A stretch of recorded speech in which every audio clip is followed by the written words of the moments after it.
Clive Palmer reckons that his own cabinet is now referring to Tony Abbott as WTF. And no, it doesn't mean exactly what you think it means. Apparently it means worse than Fraser, which indeed for Tony Abbott would be the ultimate put-down.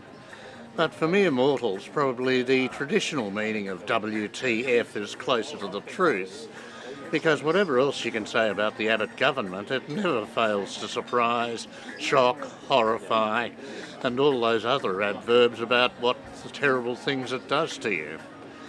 So, where are we at this week? Well, theoretically, it should be a high week for the government.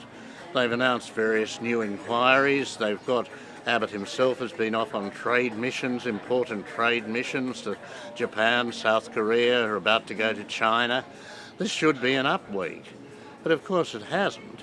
It's all been still caught up in the overflow from the Knights and Dames controversy and the small problem of the sinning senator after the Synodinus, who is still trying to remember why he can't remember anything. And this is going to be an ongoing problem for the party for many years, it looks like now, because it's not only Synodinus, the whole party structure in New South Wales at least seems to be caught up in a fairly awful-looking swamp of innuendo, of double dealing, of cronyism, of hooks and crooks.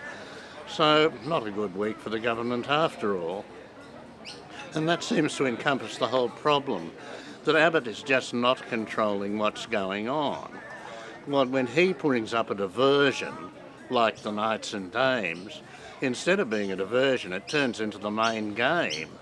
It's the other things that are diversions, his mighty trade trips, his mighty pronouncements on tax, trade, the economy, whatever. These are the things that get lost in the wash. And the diversions keep coming to the fore.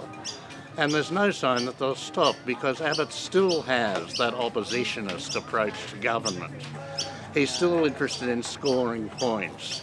He's still interested in payback, in vindictive, spiteful gestures towards his opponents. He's still interested in just trying to grab that one headline.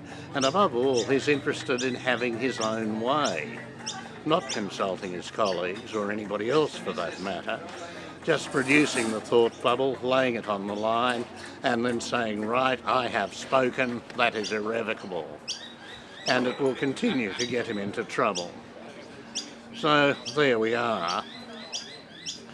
The last few weeks I've been ending with a short poem, and I think this week I'll end with another one. This is one sent by a friend who summarises the situation thus.